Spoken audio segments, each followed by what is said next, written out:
चीन से कोरोना के बाद एक और नया वायरस एचएमपीवी तेजी से फैल रहा है और इस वायरस के भारत में अब तक 1, 2 या 3 नहीं बल्कि 7 मामले सामने आ चुके हैं। इस वायरस का नाम है एचएमपीवी वायरस।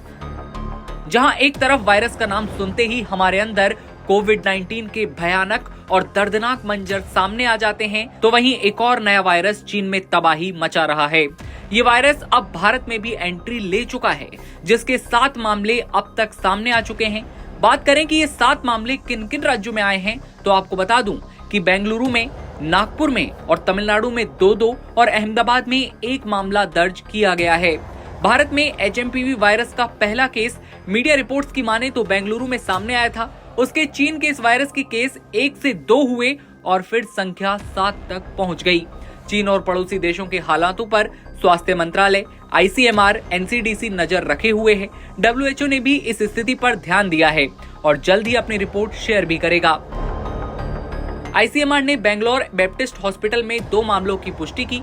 दिसंबर में बुखार और सर्दी के साथ भर्ती हुई बेंगलोर की एक 3 महीने की बच्ची का टेस्ट पॉजिटिव आया। हालांकि मीडिया रिपोर्ट्स की माने तो वो अब ठीक होकर घर भी जा चुकी है। एचएमपीवी का दूसरा मामला 3 जनवरी को आता है। 8 महीने की बच्ची में चोट लगने के बाद बुखार होने पर उसे भर्ती कराया जाता है। एचएमपीवी और आरएसवी उसके दोनों पॉजिटिव टेस्ट आते हैं। दोनों बच्चों को पहले ब्रोंकोपोनिमोनिया हुआ था। हालांकि आपको बता दें कि उन्होंने किसी भी तरह की विदेश यात्रा नहीं की थी, जिससे ये पता चलता है कि संक्रमण स्थानीय स्तर पर हुआ।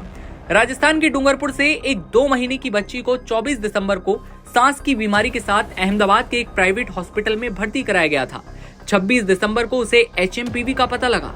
नागपुर के Meditrina institute of medical sciences में 7 और 13 साल के 2 बच्चों का टेस्ट पॉजिटिव आता है। उनको पहले स्वाइन फ्लू के संदेह में टेमीफ्लू से इलाज किया गया, लेकिन 3 जनवरी को पीसीआर टेस्ट से एचएमपीवी की पुष्टि हुई। बच्चे ओपीडी इलाज से ठीक हो गए। हालांकि अस्पताल ने मामलों की सूचना पहले ही दी थी।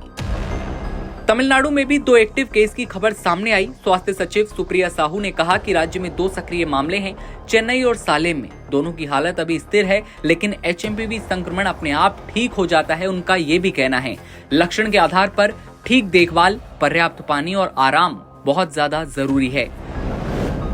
स्वास्थ्य मंत्री जेपी नड्डा की बात करें तो उन्होंने कहा कि एचएमपीवी सांस की बूंदों से फैलता है और सभी आयु वर्ग के लोगों को इफेक्ट कर सकता है। उन्होंने कहा कि ये वायरस सर्दी और शुरुआती महीनों में ज्यादा फैलता है। उन्होंने भरोसा दिया कि हमारा हेल्थ सिस्टम और सर्विलांस नेटवर्क अलर्ट पर है। ये सुनिश्चित किया जा रहा है कि देश किसी भी उभरती स्वास्थ्य चुनौतियों का जवाब तुरंत देने के लिए तैयार रहे। चिंता की कोई बात नहीं है, हम हालात पर बारीकी से नजर रखे हुए हैं। लेकिन ये देखने वाली बात होगी, क्योंकि 7 मामले देश में अब तक सामने आ चुके हैं। चीन में एक तरफ तबाही मचा रहा है एचएमपीवी वायरस। आपकी क्या राय है? कमेंट सेक्शन में बताइए और तमाम खबरों के लिए आप बने रहिए एनबीटी ऑनलाइन के साथ। नमस्कार।